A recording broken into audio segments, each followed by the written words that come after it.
আমি আপনাদের একটা শকিং স্ট্যাট বলি। অন অ্যাভারেজ একজন বাংলাদেশি প্রবাসী প্রত্যেক মাসে দেশে কত টাকা পাঠায় জানেন? $203। এখন এই নাম্বারটা ভালো নাকি খারাপ এটা বোঝার জন্য আমাদের আশপাশের কম্পিটিশনগুলোর দিকে তাকাতে হবে।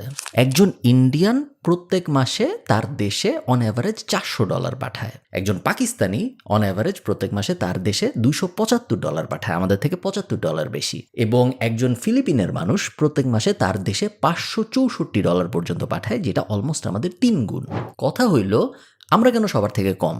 আমাদের মধ্যে এমন কি নাই বা আমরা কি অ্যাকচুয়ালি ঠিকমতো করি নাই যেই কারণে অন্যান্য দেশের মানুষজন, এবং এমন না যে অনেক আধুনিক বিশ্বের মানুষজন, ইন্ডিয়ার মানুষ, পাকিস্তানের মানুষ, ফিলিপিনের মানুষ, এরা আমাদের 1.5 গুণ, 2 গুণ, কখনো কখনো 3 গুণ বেশি পরিমাণ টাকাও পাঠাতে পারছে তার নিজের দেশে মাইগ্রেন্ট ওয়ার্কার হিসেবে।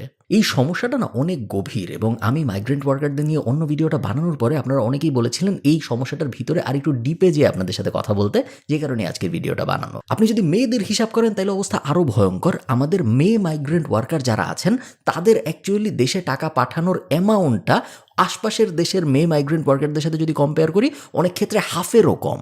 মানে হইল আমাদের ছেলে মাইগ্রেন্ট ওয়ার্কাররা তো নিগৃহীত হই, সবচেয়ে কম ওয়েজ পাই, মেয়ে ওয়ার্কাররা তার থেকেও 50% কম পায় কম্পেয়ার টু আমাদের আশপাশের নেইবারিং কান্ট্রির মেয়ে ওয়ার্কাররা।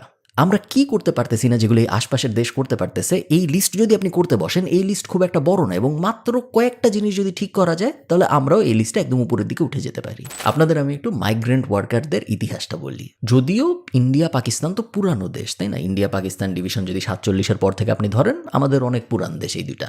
বাট যদিও এরা পুরানো দেশ, মাইগ্রেন্ট ওয়ার্কার পাঠানোর ক্ষেত্রে কিন্তু এদের এবং বাংলাদেশের স্টার্টিংটা অলমোস্ট সেম সময়ই। কারণ এই যে গালফ কান্ট্রিগুলা যেখানে মূলত লেবার পাঠানো, মাইগ্রেন্ট ওয়ার্কার যাওয়া, এই ব্যাপারটা শুরু হয়, এই জিনিসটা শুরু হয় 1970 সালের আশপাশে, যখন এই অয়েলের উপর ভিত্তি করে কনস্ট্রাকশন প্রজেক্টের আবির্ভাব ঘটে গালফের মোটামুটি সব জায়গায়। যখন 70-এর দশকে মিডল ইস্টের তেলের ইকোনমি বুম করা শুরু করলো, তখন মিডল ইস্টের মানুষ দরকার হলো, এবং মানুষ যখন এদের দরকার হলো, মেইনলি দরকার হলো কনস্ট্রাকশনের কাজের জন্য এবং কনস্ট্রাকশনের রিলেটেড কাজের জন্য। তো মিডল ইস্ট যখন আশপাশে তাকাইলো যে কোন জায়গার থেকে মানুষ নেওয়া যায়, প্রথমেই এদের কাছে অপশন হিসেবে আসলো ইন্ডিয়া এবং পাকিস্তান। ইন্ডিয়া এবং পাকিস্তান যে পুরাপুরি অপশনের মধ্যে আসছে তা না, ইন্ডিয়ার একটা স্পেসিফিক অঞ্চল কেরালা এবং পাকিস্তানেরও একটা স্পেসিফিক অঞ্চল পাঞ্জাব, এই দুই জায়গার থেকে মূলত মাইগ্রেন্ট ওয়ার্কার নেওয়া শুরু করে গালফ কান্ট্রিরা একদম শুরুর দিকে। এই ভিডিওর স্পন্সর ট্যাপ সেন্ড, যেটা বিদেশ থেকে দেশে টাকা পাঠানোর একটা অ্যাপ, এবং এই অ্যাপের অ্যান্ড্রয়েড এবং iOS দুইটা ভার্সনই আছে। এই অ্যাপ ব্যবহার করে বিদেশ থেকে দেশে টাকা পাঠানোর মেইন সুবিধা 5টা। 1 নম্বর সুবিধা, 0 ফি অন ট্রান্সফার। টাকা পাঠাইতে বা যিনি টাকা রিসিভ করবে তার টাকা রিসিভ করতে কোনো টাকা পয়সা খরচ হয় না। 2 নম্বর বেনিফিট, খুবই ভালো এক্সচেঞ্জ রেট। আপনারা স্ক্রিনে আজকের এক্সচেঞ্জ রেট দেখতে পারবেন। যখনই আপনি ট্যাপ-সেন্ড ব্যবহার করে টাকা পাঠাবেন, আপনি ভয়ঙ্কর ভালো একটা এক্সচেঞ্জ রেট পাবেন, যেটা আপনি অন্য কোনো জায়গায় হয়তো পাবেন না। 3 নম্বর বেনিফিট, ফ্লেক্সিবল পেমেন্ট মেথড। আপনি যাকে টাকা পাঠাচ্ছেন তার বিকাশে, তার নগদে, তার ব্যাঙ্ক অ্যাকাউন্টের ভিতরে কোনো পিন ব্যবহার করে অনেক উপায়ে আপনি তাকে টাকাটা পাঠাইতে পারবেন। আপনি অ্যাপের ভেতরে গেলেই দেখবেন টাকা পাঠানোর এবং টাকা রিসিভ করতে তার অ্যাকচুয়ালি কোনো সমস্যা হয় না। 4 নম্বর বেনিফিট, খুবই ভালো ট্রান্সফার স্পিড। এমন না যে আমি আজকে টাকা পাঠাইলাম তারপরে সে 18 দিন পরে যে টাকা পাইলো, এমন না, সে খুবই তাড়াতাড়ি টাকাটা পেয়ে যায়, যেটা খুব বড় একটা মেন্টাল পিস বলে আমার মনে হয়। UK, USA, Europe, Canada, UAE এবং অস্ট্রেলিয়া, এই 6 জায়গায় এই মুহূর্তে আপনি ট্যাপ-সেন্ড ব্যবহার করতে পারবেন। এবং আপনি যদি আমার কুপনটা KF ব্যবহার করেন, তাহলে আপনি যখন প্রথমবার টাকা পাঠাবেন তখন আপনি যাকে টাকা পাঠাচ্ছেন সে 10 ক্রেডিট এক্সট্রা পাবে। সো আপনি মনে করেন আপনার বাংলাদেশের একজনকে $100 পাঠাইছেন, সে অ্যাকচুয়ালি $110 সমপরিমাণ টাকা পাবে। শুধুমাত্র আপনি যদি কাউকে দিরহাম পাঠান, সেই ক্ষেত্রে সে 50 দিরহাম সমপরিমাণ BDT এক্সট্রা পাবে। সব বিস্তারিত আমি দিয়ে দেবো ডেসক্রিপশনে, কমেন্টে, আপনারা চেক আউট করে দেখবেন। 3টা কাজে মাইগ্রেন্ট ওয়ার্কাররা যাইতো: তেল রিলেটেড কাজ, সার্ভিস রিলেটেড কাজ, অথবা কনস্ট্রাকশন রিলেটেড কাজ। এখন আপনি মজাটা দেখেন, ফিলিপিন কিন্তু এখনো পিকচারের ভিতরে আসে নাই। যখন ফিলিপাইন দেখলো যে ইন্ডিয়া এবং পাকিস্তান থেকে অনেক মানুষ যাচ্ছে গালফে, এবং এই গালফ অঞ্চলটার থেকে রেমিটেন্স প্রবাহ আস্তে আস্তে বাড়তেছে, তখন ফিলিপিন খুব খুব খুব ইন্টারেস্টিং একটা কাজ করে। ফিলিপিনের ওই সময় একটা প্রেসিডেন্ট ছিল, প্রেসিডেন্ট মার্কোস নাম। সে 1974 সালে একটা লেবার পলিসি পাবলিশ করে, লেবার অ্যাক্ট অফ ফিলিপিন বলে, এবং এই জিনিস ছিল খুব রেভলিউশনারি। ফিলিপিনের আজকে পর্যন্ত যত এরকম ল বা রুল পাবলিশ হয়েছে তার মধ্যে এটাকে একদম উপরের দিকে রাখা হয়, এবং পুরা দুনিয়ায় মাইগ্রেন্ট ওয়ার্কারদের জন্য যেসব পলিসি পাবলিশ হয়েছে সেটার মধ্যে এটা অন্যতম। এই স্ট্র্যাটেজিটা নিয়ে আমরা একটু পরে কথা বলবো, বাট আমরা আবার একটু পিছনে ফেরত যাই। বাংলাদেশ মাইগ্রেন্ট ওয়ার্কার পাঠানো শুরু করে 1976 সালে, মোটামুটি যখন already India, Pakistan, China, Philippines এবং আশপাশের যত ছোট ছোট দেশ আছে, শ্রীলঙ্কা ফর এক্সাম্পল, এরা সবাই অলরেডি পাঠানো শুরু করে দিছে। প্রশ্ন আসতে পারে, বাংলাদেশ এত দেরি করে মাইগ্রেন্ট ওয়ার্কার পাঠানো শুরু করলো কেন? সমস্যাটা কি ছিল? এখানে বাংলাদেশকে একটা বেনিফিট অফ ডাউট আমি দিব, কারণ মাত্র 5 বছরের পুরানো দেশ। 71-এ স্বাধীন হয়েছে, 76-এ পাঠানো শুরু করছে মাইগ্রেন্ট ওয়ার্কার। সো এমন না যে অনেক দেরি করে শুরু করছে। হ্যাঁ, কম্পেয়ার টু নেইবারিং কান্ট্রিজ অনেক পরে শুরু করেছে, বাট নতুন দেশ, অনেক ধরনের সমস্যা থাকে, বেনিফিট অফ ডাউট দেওয়া যায়। সমস্যাটা হয়েছে অন্য জায়গায়। আমরা জানি মাইগ্রেন্ট ওয়ার্কারদের দুনিয়ায় 2 ধরনের, বা জেনারেলি যদি আপনি চিন্তা করেন, ওয়ার্কারদের দুনিয়ায় 2 ধরনের ওয়ার্ক হয়। এক ধরনের ওয়ার্ককে আমরা বলি ব্লু কলার ওয়ার্ক, আরেক ধরনের ওয়ার্ককে আমরা বলি হোয়াইট কলার ওয়ার্ক। জাস্ট কাজের ধরনের উপর ভিত্তি করে এই ব্লু কলার এবং হোয়াইট কলার ব্যাপারটা করা হয়েছে। ব্লু কলার সাধারণত কায়িক শ্রম বেশি, কথা কম, ম্যানেজারিয়াল রোল কম, এই ধরনের কাজগুলোকে বোঝায়। এবং হোয়াইট কলার সাধারণত সিইও, ম্যানেজমেন্ট, হায়ার লেভেল, এই ধরনের জিনিসপত্রকে বোঝায়। বাংলাদেশ যেহেতু একটু দেরি করে শুরু করছে, সমস্যা যেটা হয়, বাংলাদেশ যখন লেবার মার্কেটে প্রবেশ করে, বাংলাদেশ দেখে যে ইন্ডিয়া এবং পাকিস্তান অলরেডি হোয়াইট কলার ইকোনমির বেশিরভাগ নিয়ে ফেলছে এবং বাংলাদেশের জন্য ব্লু কলার ছাড়া তেমন কিছু নাই। এই সেম প্রবলেম বাংলাদেশের সাথে সাথে ফিলিপিনেরও হয়, কিন্তু ওই যে একটার কথা বললাম, ওই কারণে ফিলিপিনের অবস্থা হয়ে যায় অন্যরকম। ফিলিপিনের সরকার খুব যত্ন করে পলিসি বানায়, এই জিনিসটা আবিষ্কার করে যে নার্সিং বলেন বা সার্ভিস ইন্ডাস্ট্রি বলেন বা হসপিটালিটি ইন্ডাস্ট্রি বলেন, এই ইন্ডাস্ট্রিগুলো এমন এমন মানুষ দরকার যাদের 2টা জিনিস আছে। এক নম্বর হইল ডোমেইন নলেজ। হসপিটালিটিতে যে কেউ যায় হঠাৎ করে কাজ শুরু করতে পারে না, ট্রেনিংয়ের দরকার হয়, 2 বছর, 5 বছর, 7 বছরের এক্সপিরিয়েন্সের দরকার হয়। একইভাবে ডোমেইন নলেজ যদি আমরা বাদ দেই, আরেকটা যে স্পেসিফিক নলেজ সব ফিল্ডে দরকার হয়, সেটা হলো ইংরেজি বলার নলেজ। সো ফিলিপিন যদিও দেরি করে প্রবেশ করছে এই লেবার মার্কেটের ভিতরে, বাট ওরা বলে যে না ভাই, কোনো সমস্যা নেই, আমরা দেরি করছি ঠিক আছে, বাট আমরা আমাদের যে মাইগ্রেন্ট ওয়ার্কাররা যাবে তাদের ইংলিশ অনেক স্ট্রং করব এবং তাদেরকে ডোমেইন নলেজে এক্সপার্ট বানাবো। 10 বছরের মধ্যে দেখা যায় সিচুয়েশন পুরো ওলটপালট। একজন ফিলিপিনের মানুষ রেস্টুরেন্টের ম্যানেজার হিসেবে কাজ শুরু করতেছে, সেম রেস্টুরেন্টেই একজন লেবার হিসেবে জয়েন করতেছে, একজন ক্লিনার হিসেবে জয়েন করতেছে বাংলাদেশের একজন মানুষ। এর মধ্যে আরেকটা ভয়ঙ্কর ব্যাপার ঘটে, যখন এই আরব দেশগুলো বোঝা শুরু করে, যেহেতু 10 বছরের মতো হয়ে যাচ্ছে, 70 থেকে শুরু করে 80-এর দশকে চলে আসছি আমরা, যখন এরা বোঝা শুরু করে যে কোন দেশের মাইগ্রেন্ট ওয়ার্কাররা মোটামুটি কেমন কোয়ালিটির, তখন এই আরব দেশগুলা কান্ট্রি ধরে ধরে মিনিমাম ওয়েজ সেট করে দেওয়া শুরু করে। এবং যেহেতু এই 10 বছরে দেখা গেছে যে বাংলাদেশের ওয়ার্কাররা সবচেয়ে খারাপ ওয়ার্কারগুলোর মধ্যে একটা, ওয়ার্কারদের দোষ না, পলিসির দোষ, কারণ বাংলাদেশের ওয়ার্কাররা অ্যাকচুয়ালি কিছু পারেই না। তাদেরকে একদম কোনো ধরনের স্কিল ছাড়া, কোনো ধরনের নলেজ ছাড়া, কোনো ধরনের ডোমেন এক্সপার্টিস ছাড়া, কথা বলতে পারার এবিলিটিও ছাড়া পাঠিয়ে দেওয়া হয়েছে এবং তারা নিজেরাও গেছে। সো যখন দেখে এই গালফের দেশগুলো যে এইরকম একটা অবস্থা, তখন দেশ ধরে ধরে ওরা মিনিমাম ওয়েজ ঠিক করে দেয় এবং বাংলাদেশের মিনিমাম ওয়েজ হয় সবচেয়ে কম। সৌদি আরব প্রথমে মিনিমাম ওয়েজ ঠিক করে এবং সৌদি আরব বলে একজন ফিলিপিনের ওয়ার্কার যদি তুমি নাও তাহলে মিনিমাম ওয়েজ হবে মাসে $400 এবং বাংলাদেশের ক্ষেত্রে এটা হবে মিনিমাম $100।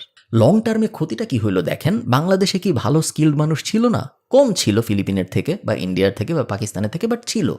বাট এখন যেহেতু দেশ ধরে ধরে মিনিমাম ওয়েজ সেট করে দেওয়া হয়েছে, বাংলাদেশের হসপিটালিটি ইন্ডাস্ট্রির বা নার্সিং ইন্ডাস্ট্রির একটা স্কিল্ড মানুষও যদি যায় সৌদি আরবে বা দুবাইয়ে কাজ করতে, তার ওই $100 থেকেই শুরু করতে হবে। একই জিনিস উল্টা করে যদি আপনি চিন্তা করেন, ফিলিপিনে কি বাজে স্কিলের মানুষ নাই? আছে, কিন্তু ফিলিপিনের বাজে স্কিলের মানুষও যদি যায় সেম ইন্ডাস্ট্রিতে সেম কাজে, তার মিনিমাম ওয়েজ শুরু হবে $400 প্রতি মাস থেকে।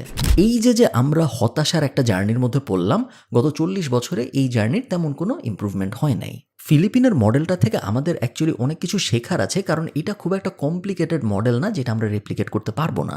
Migrant worker and overseas act 1995-এর মূল বিষয়টাই হইল ফিলিপিন গভর্নমেন্ট এইটা নিশ্চিত করছে যে ভাই, তুমি যেই দেশে মন চায় কাজ করতে যাও, কোনো সমস্যা নেই, আমরা সব করতেছি তোমাকে ওই দেশে স্কিল্ড ওয়েতে যে কাজ করার জন্য, এবং ওই কাজ করতে যেয়ে তোমার যদি কোনো ঝামেলা হয় তাহলে ফিলিপিন গভর্নমেন্ট তোমার দায়িত্বটা নিবে। লিগাল সাপোর্ট যদি লাগে, বিদেশে যদি কোনো বিপদ হয়, কোনো ধরনের হসপিটাল এমার্জেন্সি যদি হয়, সব ক্ষেত্রেই কিন্তু ফিলিপিন গভর্নমেন্ট ওই মাইগ্রেন্ট ওয়ার্কারের দায়িত্ব নেয়, যেটা বাংলাদেশ নেয় না। আপনারা জানেন যে অনেক সময় লাশ আনতেও বাংলাদেশে অনেক সমস্যা হয়, শুধুমাত্র বাংলাদেশ বিমান আনে, তাও প্রায় বন্ধ করে দেয়, বলে যে না আমরা মাইগ্রেন্ট ওয়ার্কারদের লাশ নিব না, যদিও মাঝে মাঝে বেশিরভাগ সময় আনে বলা যায়, এবং অন্যান্য কোনো ক্যারিয়ার কিন্তু আনে না। এমন এমন সমস্যা বাংলাদেশের মধ্যে হয় যেই সমস্যাগুলো ফিলিপিনের একজন মাইগ্রেন্ট ওয়ার্কার কল্পনাই করতে পারবে না, এবং এই কারণেই সে তার ফোকাস দিতে পারে স্কিল ডেভেলপমেন্টে। আপনি মনে করেন আপনি একটা বিস্কুটের ব্যবসা শুরু করবেন, 1 নম্বর স্টেপ কি? 1 নম্বর স্টেপ হলো দুনিয়ার সবচেয়ে সুস্বাদু এবং সবচেয়ে ভালো বিস্কুট বানানো। এটা তো আমরা মোটামুটি অ্যাগ্রি করতে পারি, কারণ এই 1 নম্বর স্টেপ যদি আমরা ঠিক না করি তাহলে পরবর্তীতে যায় হ্যান্ড মার্কেটিং, ত্যান মার্কেটিং, হ্যান্ড বিজনেস কোনো কিছুতেই কিছু হবে না, কারণ আমার প্রোডাক্ট বা সার্ভিসটাই ভালো না। ভালো ব্যাপার কি? ভালো ব্যাপার হলো এই প্রসেসটা পুরোটাই আমাদের হাতে। আমরা যদি আসলেই কষ্ট করি, আমরা যদি আসলেই চেষ্টা করি, দুনিয়ার সবচেয়ে ভালো বিস্কুট বানানো আমাদের পক্ষে সম্ভব। আচ্ছা, ভালো বিস্কুট আমরা বানাই ফেলছি, এরপরে স্টেপ 2টা কি? স্টেপ 2টা হলো এখন আমাদের পুরো দুনিয়াকে জানাইতে হবে যে ভাই আমাদের কাছে দুনিয়ার সবচেয়ে ভালো বিস্কুট আছে। এইটা একটা বিস্কুট কোম্পানির পক্ষে নিজে জানানো কঠিন, এটা সরকারের করে দিতে হবে, কারণ এটা একজনের পক্ষের কাজ না। 3 নম্বর স্টেপ কি? যখন দুনিয়া দেখলো যে আমাদের বিস্কুট ভালো, তখনই না আমাদের নেগোসিয়েশন পাওয়ার আসলো। দুনিয়া দেখলো, দুনিয়া বিস্কুট খাওয়া শুরু করলো, তখন যে আমরা বলতে পারি, তারা যখন পরের বার বিস্কুট চাবে যে ভাই এক প্যাকেট বিস্কুটের জন্য আমাকে মিনিমাম $50 দিতেই হবে, নাহলে আমি বিস্কুট পাঠাবো না, দুনিয়া তখন দিবে, কারণ সে অলরেডি জানে যে আমার বিস্কুট দুনিয়ার সেরা। এই বিষয়ে তার এক্সপিরিয়েন্স হয়েছে, কারণ এই যে দুনিয়ার সেরা বিস্কুট সে পাচ্ছে, এই ব্যাপারে আমাদের সরকার পুশ করে করে তাদের জানাইছে। বিস্কুট দিয়ে আমি বোঝাচ্ছি আপনাদের বোঝার সুবিধার জন্য, বাট এই সেম জিনিসটা লেবার মার্কেটের জন্য করছে ফিলিপিন গভর্নমেন্ট। তারা স্টেপ 1-এ হাই কোয়ালিটি লেবার ফোর্স বানাইছে। হাই কোয়ালিটি বিস্কুট যেমনি বানায়, হাই কোয়ালিটি লেবার ফোর্স বানাইছে। তাদের স্কিল আছে, তাদের নলেজ আছে, তারা ভালো ইংলিশ বলতে পারে, তাদের ম্যানেজারিয়াল স্কিল ভালো, তারা ট্রেনিং প্রাপ্ত। সেকেন্ড যে স্টেপটা আমি বলছিলাম, এখন তো দুনিয়াকে জানাইতে হবে আমার কাছে খুব ভালো বিস্কুট আছে। ফিলিপিন গভর্নমেন্ট এক্স্যাক্টলি তাই করছে, একের পর এক বায়োল্যাটারাল অ্যাগ্রিমেন্ট করছে যাতে করে পুরা দুনিয়ার কাছে ফিলিপিনের ওয়ার্কফোর্স চলে যাইতে পারে। এবং লাস্ট যখন পুরা দুনিয়া ফিলিপিনের বিস্কুট খাওয়া শুরু করছে, তখন ফিলিপিন গভর্নমেন্ট যেয়ে বলছে যে না, আমাদের ওয়ার্কারদের এই মিনিমাম দিতে হবে, আমাদের ওয়ার্কাররা এই টাইপের কাজ করবে না, আমাদের ওয়ার্কারদের নেওয়ার জন্য এত টাকাই মিনিমাম দিতে আপনি বাধ্য থাকবেন, ইত্যাদি ইত্যাদি। জাস্ট এই জিনিসটা করার কারণে আমাদের 3 গুণ ইনকাম করে মাসে একজন ফিলিপিনো মাইগ্রেন্ট ওয়ার্কার। ইন্ডিয়াকে আপনি অনেক হেট করতে পারেন, ইন্ডিয়াকে আপনার ভালো লাগে না, হ্যান ত্যান অনেক কিছুই হতে পারে, বাট ইন্ডিয়ার থেকে যে একটা ব্যাপার আপনার 100% শিখতে হবে, সেটা হলো ইন্ডিয়া যেভাবে একটা পিরামিডের পুরাটাকে টার্গেট করছে, সেইটা আর কোনো দেশ করতে পারে নাই, ফিলিপিনও করতে পারে নাই। ইন্ডিয়া একমাত্র দেশগুলোর মধ্যে একটা যারা একই সাথে সিইও প্রডিউস করে, আবার ওই সেম কোম্পানির, যেই কোম্পানির সিইও একজন ইন্ডিয়ান, সেই কোম্পানির বাথরুম যে ক্লিন করে সেও একজন ইন্ডিয়ান হইতে পারে। পিরামিডে যত ধরনের কাজ আছে, প্রত্যেকটা কাজের জন্য ইন্ডিয়ান ইকোনমির থেকে মানুষ সাপ্লাই দেওয়ার পোটেনশিয়াল আছে ইন্ডিয়ার, এবং ইন্ডিয়া এটা রেগুলারলি করে। এইটা যে কত বিচিত্র একটা ব্যাপার, এটা আপনি আন্দাজ করতে পারবেন না, কারণ এই জিনিস সাধারণত হয় না। আপনি আয়ারল্যান্ড থেকে আপনার আইটি সার্ভিসের জন্য মানুষ হয়তো পাবেন, কিন্তু আপনি সেম মার্কেট থেকে কিন্তু আপনার রাস্তা পরিষ্কার করার জন্য মানুষ পাবেন না অত সহজে। ইন্ডিয়া একমাত্র দেশ যেখানে এই দুইটাই পাওয়া সম্ভব। দুনিয়ার সবচেয়ে বেশি ইঞ্জিনিয়ার এক্সপোর্ট করতেছে এখন ইন্ডিয়া, দুনিয়ার সবচেয়ে বেশি অটোমেশন এক্সপার্ট প্রডিউস করতেছে এখন ইন্ডিয়া। ফরচুন 500-এর সিইওতে আপনারা জানেন ইন্ডিয়ান দিয়ে ভরে গেছে, এবং এই জিনিস সামনে আরও বাড়বে। এখন প্রশ্ন হলো আমরা তাহলে কি করব? অনেক দিন তো হয়ে গেল, 50-60 বছর তো হয়ে গেল, আমাদের এখন মার্কেট লিডার হওয়ার জন্য, বা অ্যাটলিস্ট ফিলিপিন পর্যন্ত যদি আমরা যাইতে না পারি, এই যে ডিফারেন্সটা, এই ডিফারেন্সটা কমার জন্য আমাদের কি কি করার আছে? 1 নম্বর কাজই হলো আমাদের লেবার ফোর্সটাকে একটা প্রোডাক্ট হিসেবে দেখা, মাথা হিসেবে না দেখা। সবসময় বাংলাদেশে যেই গভর্নমেন্টই আসছিল, ইন্টারিম আগের পরের যত গভর্নমেন্টই আছে, সবাই আমাদের লেবার ফোর্সকে মাথা হিসেবে দেখছে। মালয়েশিয়ায় আমরা এত মাথা পাঠাইছি, মালয়েশিয়ায় আমরা এতগুলা পাসপোর্ট পাঠাইছি, অমুক দেশে আমরা এতগুলা মাথা পাঠাইছি। মাথা হিসেবে দেখা যাবে না, আমাদের লেবার ফোর্সকে দেখতে হবে বিস্কুট হিসেবে। কারণ আপনার প্রোডাক্ট যদি ভালো না হয়, আপনি কত কোয়ান্টিটিতে পাঠাইছেন এটা ম্যাটার করে না। আমার বিস্কুট যদি ভালো না হয়, আমি 500 পিস পাঠাইলেও কিছু যায় আসে না, 50,000 পিস পাঠাইলেও কিছু যায় আসে না, কিন্তু আমার বিস্কুটের কোয়ালিটি যদি ভালো হয়, 10টা পাঠাইলেই সেম কাজ হয়ে যায়। সেকেন্ড যে ব্যাপারটা আমাদের খুবই খুবই গুরুত্বপূর্ণ ইমিডিয়েটলি অ্যাড্রেস করা, সেটা হলো আমরা সবচেয়ে সস্তা এই ব্র্যান্ডিংটা থেকে আস্তে আস্তে সরে যাওয়ার। এটা খুব ইমিডিয়েটলি আপনি সরতে পারবেন না, এবং এটা সরা খুব কঠিন, কনসিডারিং এটা আমার সবচেয়ে স্ট্রং সেলিং পয়েন্টগুলোর একটা, যে আমরা সবচেয়ে সস্তা এই কারণে তুমি আমাদের নাও। বাট এই গেম যদি আপনি খেলেন, এটাকে বিজনেসের ভাষায় আমরা বলি রেস টু দ্য বটম টাইপের একটা গেম। আপনি বললেন আমার এই ক্যামেরার লেন্স 10 টাকা, আরেকজন এসে বললো 9 টাকা, আরেকজন এসে বললো 8 টাকা, আরেকজন এসে বললো 6 টাকা, তা আপনি বললেন 2 টাকা। এ বললো আমি আর পারবো না, আমি বাদ। আপনি 2 টাকায় বেচা শুরু করলেন। আপনার মনে হইতেছে আপনি জিতলেন, কিন্তু আপনি আসলে হারলেন। এই জিনিস 2 টাকায় বেচে আপনি জীবনে কখনো ভালো কিছু করতে পারবেন না, কারণ এটার দাম 2 টাকা হওয়া উচিত, এটার দাম হওয়া উচিত ছিল 20 টাকা। সেম জিনিস আমরা আমাদের গার্মেন্টস ইন্ডাস্ট্রিতে করি, সেম জিনিস আমরা আমাদের এক্সপোর্ট লেবার ইন্ডাস্ট্রিতে করি, এবং বাংলাদেশের আরও অনেক ইন্ডাস্ট্রিতে সিমিলার জিনিস করা হয়। ইনফ্যাক্ট আমার ইন্ডাস্ট্রি যেটা ডিজিটাল মার্কেটিং সার্ভিসেস, এই ইন্ডাস্ট্রিতেও আমি এই জিনিস হইতে দেখি। রেস টু দ্য বটম, এবং আমি চিপেস্ট জিনিস অফার করতেছি, এই গেম খেলা কখনো জেতা সম্ভব না এবং বাংলাদেশ সরকারের ইমিডিয়েটলি এটা অ্যাড্রেস করা উচিত যে না, আমরা এইভাবে আমাদের ব্র্যান্ডিং করব না যে বাংলাদেশের লেবার ফোর্স আপনি নেন, কারণ বাংলাদেশের লেবার ফোর্স সবচেয়ে সস্তা লেবার ফোর্স। 3 নম্বর, আমাদের মাইগ্রেন্ট ওয়ার্কারদের বিদেশে পাঠানোর যে প্রক্রিয়াটা, যে অফিসিয়াল সিস্টেম, এই অফিসিয়াল সিস্টেমের ভিতরে একটা মেজর রিফর্ম দরকার। আমি আপনাকে একটা সহজ অঙ্ক বলি। গাইবান্ধার এক ছেলে মনে করেন ঠিক করছে সে মালয়েশিয়ায় যাবে। বাংলাদেশের বর্তমান প্রেক্ষাপটে তার অ্যাটলিস্ট 8 লাখ টাকা লাগবে, কখনো কখনো আরও অনেক বেশি লাগে। তার হয়তো জমি বেচতে হবে, তার অনেক লোন করতে হবে মালয়েশিয়া যাওয়ার জন্য। এবং মালয়েশিয়া সে যখন যাবে তখন প্রত্যেক মাসে তার অ্যাভারেজ বেতন হবে 30,000 টাকা, যদি সে অনেক ভালো হয়, কারণ তার অ্যাকচুয়ালি কোনো স্কিল নাই। কারণ আমাদের কোনো পলিসির মধ্যে, কোনো স্ট্রাকচারের মধ্যে এমন কোনো ব্যাপার নেই যে গাইবান্ধার ওই ছেলেটাকে আমরা স্কিল্ড করছি কোনো একটা স্পেসিফিক টপিকের ওপরে, যাতে সে মালয়েশিয়ায় যেয়ে একটা হাই পেইং জব পাইতে পারে। সে পাবে না। তাহলে আপনি হিসাবটা বুঝেন, তার ব্রেক ইভেনে আসতেই লাগবে 3 বছর। 30,000 করে সে যদি জমানো শুরু করে 100% অফ ওনার বেতন, তার এই 30,000 গুণ দিয়ে আপনি যদি 8 লাখ দিয়ে ভাগ দেন, 3 বছর লাগবে শুধু তার এই টাকাটা উঠাইতে, যেই টাকাটা সে খরচ করছে বিদেশ যাওয়ার জন্য। এখন আপনি ধরেন গাইবান্ধার ওই ছেলেকে যদি আমি মাস্টার্স করতে আমেরিকা পাঠাই, মাস্টার্স করতে কত টাকা লাগবে? 40 লাখ টাকা লাগবে ধরেন, থাকতে, তারপর খাইতে, তারপর মাস্টার্স করতে আমেরিকার মতো একটা উন্নত দেশে তার ধরেন 30-40 লাখ টাকা লাগবে। সে মাস্টার্স শেষ করলো 1 বছর 1.5 বছরে, তারপরে কিন্তু সে 1.5 বছরের মধ্যেই ওই টাকাটা আবার উঠাই ফেলতে পারবে যদি সে ভালো হয়। এখন দেখেন, এক জায়গায় আমি খরচ করছি 8 লাখ টাকা, কিন্তু এই 8 লাখ টাকা উঠাইতে আমার কোনো স্কিল নাই, আমার জীবন শেষ হয়ে যাচ্ছে, তারপরেও 3 বছর লাগতেছে। আরেক জায়গায় আমি উল্টা ভালো এডুকেশন পাচ্ছি, তারপরে ভালো চাকরি পাচ্ছি, এবং তারপরেও আমার ওই টাকাটা উঠায় আনতে মাত্র 1.5 বছরের মতো সময় লাগতেছে। এটা কি কিছু হইল? এটা কিছু হইল না। এবং এই কারণেই আমরা এই যে পুরো গেমটা, ইন্ডিয়া যেটা করতেছে, ফিলিপিন যেটা করতেছে, ওরা দুইটাই করতেছে এবং দুইটাই খুব সুন্দরভাবে করতেছে।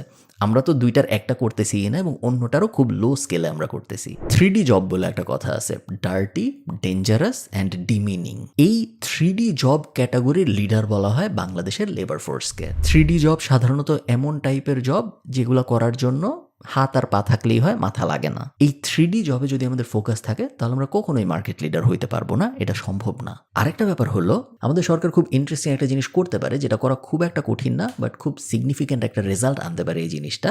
আপনি দেখেন, ইন্ডিয়া এবং পাকিস্তানের ন্যাশনালরা, ইন্ডিয়া এবং পাকিস্তানের যারা নাগরিক, যারা বিদেশ থাকেন, তারা শুধুমাত্র ইউকেতেই 70,000-এর বেশি রেস্টুরেন্ট চালায়। এবং এই রেস্টুরেন্টগুলো যখন তারা শুরু করে, ইভেনচুয়ালি এই রেস্টুরেন্টগুলোর যখন এমপ্লয়ি লাগে, ইন্ডিয়ান রেস্টুরেন্টের মালিক প্রথমে ইন্ডিয়ান এমপ্লয়ি খুঁজে, পাকিস্তানি রেস্টুরেন্টের মালিক প্রথমে পাকিস্তানি এমপ্লয়ি খুঁজে, বাংলাদেশি রেস্টুরেন্ট যেগুলো আছে ওগুলার মালিকও কিন্তু প্রথমে একজন বাংলাদেশি এমপ্লয়ি খুঁজে।